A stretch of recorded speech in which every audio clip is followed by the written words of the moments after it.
ផ្លូវមាន់ធ្វើតាមវិធីនាងខ្ញុំគឺមានរសជាតិឆ្ងាញ់បងប្អូនហើយឆ្អិនល្អដល់ក្នុងបងប្អូនចំណាប់អារម្មណ៍អាចចូលមើលវីដេអូរបស់នាងខ្ញុំបានចា៎រៀបសួរបងប្អូនទាំងអស់គ្នាថ្ងៃនេះខ្ញុំមកនាំបងប្អូនមកមើលរបៀបប្រឡាក់សាច់មាន់ឲ្យមានរសជាតិឈ្ងុយឆ្ងាញ់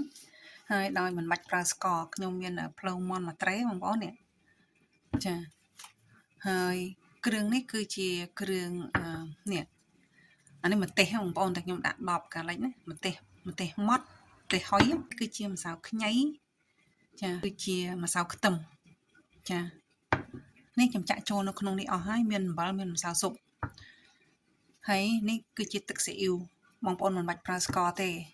នេះម្សៅស៊ុបខ្ញុំប៉ុន្តែខ្ញុំដាក់បន្តិចទេបងប្អូនមុនយើងលាងឲ្យស្អាតបងប្អូនចាលាងឲ្យស្អាតរួចហើយយើងចាក់គ្រឿងផ្សំទាំងអស់ចូលទឹកស៊ីអ៊ីវអីហ្នឹងចូលទាំងអស់មកហើយយើងច្របាច់វាឲ្យបាន5នាទីអីទៅចាច្របាច់ឲ្យយូរអញ្ចឹងបងប្អូនណា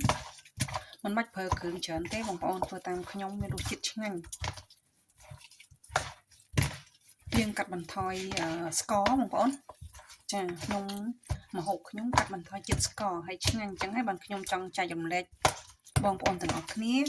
ឲ្យបានដឹងថាការកាត់បន្ថយស្ករមិនមែនថាមិនឆ្ងាញ់ទេបងប្អូនឆ្ងាញ់ជាងមានស្ករផងចា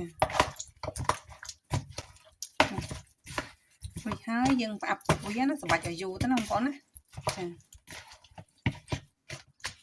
យើងផ្អាប់ទុកចំនួន15នាទីណាបងប្អូន15នាទីចាំយើងយកមកអាំងយើងបន្ទាប់ពី15នាទីបងប្អូនចាហ្នឹងវាមានរឹងតិចៗចឹងបងប្អូនណាចាឥឡូវចាប់ផ្ដើមដាក់អាំងឲ្យវាឆ្អិនល្អកុំប្រើភ្លើងខ្លាំងចាយើងរៀបចឹងបានល្អមកបងប្អូនរៀបទុយគ្នាមកឲ្យអស់ចឹងណាហើយអត់មានជាតិខ្លាញ់ហើយក៏អត់មានជាតិស្ករដែរហើយវាឆ្ងាញ់តែអញ្ចឹងទៅខ្ញុំចង់ចែករំលែកបងប្អូនឲ្យបានដឹងអញ្ចឹងចាមិនបាច់ប្រើស្ករក៏បានដែរឆ្នាំបងប្អូនបើកភ្លើងសូមបងប្អូនដាក់ភ្លើង160ហើយចំនួន50នាទីចំនួនម៉ោងបងប្អូនចាហើយខ្ញុំដាក់ខាងលើបងប្អូនភ្លើង160ហើយចំនួន50នាទីបងប្អូន20នាទីរូបរាងបែបនេះបងប្អូនចាអញ្ចឹងទៅយើងប្រែវាទៅប្រែឲ្យបងប្អូនប្រែឲ្យខ្លះ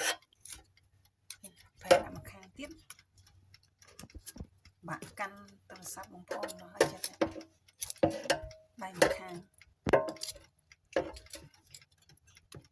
ចាយើងដាក់ចូល20នាទីទៀត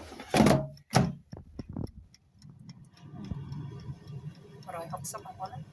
មើលនេះដល់0ហើយដល់លេខ0ហើយចានេះឆ្អិនល្អណាស់បងប្អូនហើយក៏ក្រហមដែរបងប្អូនឃើញទេក្រហមស្អាតណាហើយឆ្អិនល្អមែនតែនចាបើបងប្អូនចូលចិត្តនៅមុខម្ហូបមួយមុខនេះសូមបងប្អូនជួយ like វីដេអូរបស់នាងខ្ញុំផងសូមអរគុណដែលបានតាមដានវីដេអូរបស់នាងខ្ញុំតាំងពីដើមរហូតដល់ចប់សូមអរគុណសូមជម្រាបលាផ្លូវមាន់ធ្វើតាមវិធីនាងខ្ញុំគឺមានរសជាតិឆ្ងាញ់បងប្អូនហើយឆ្អិនល្អដល់ក្នុង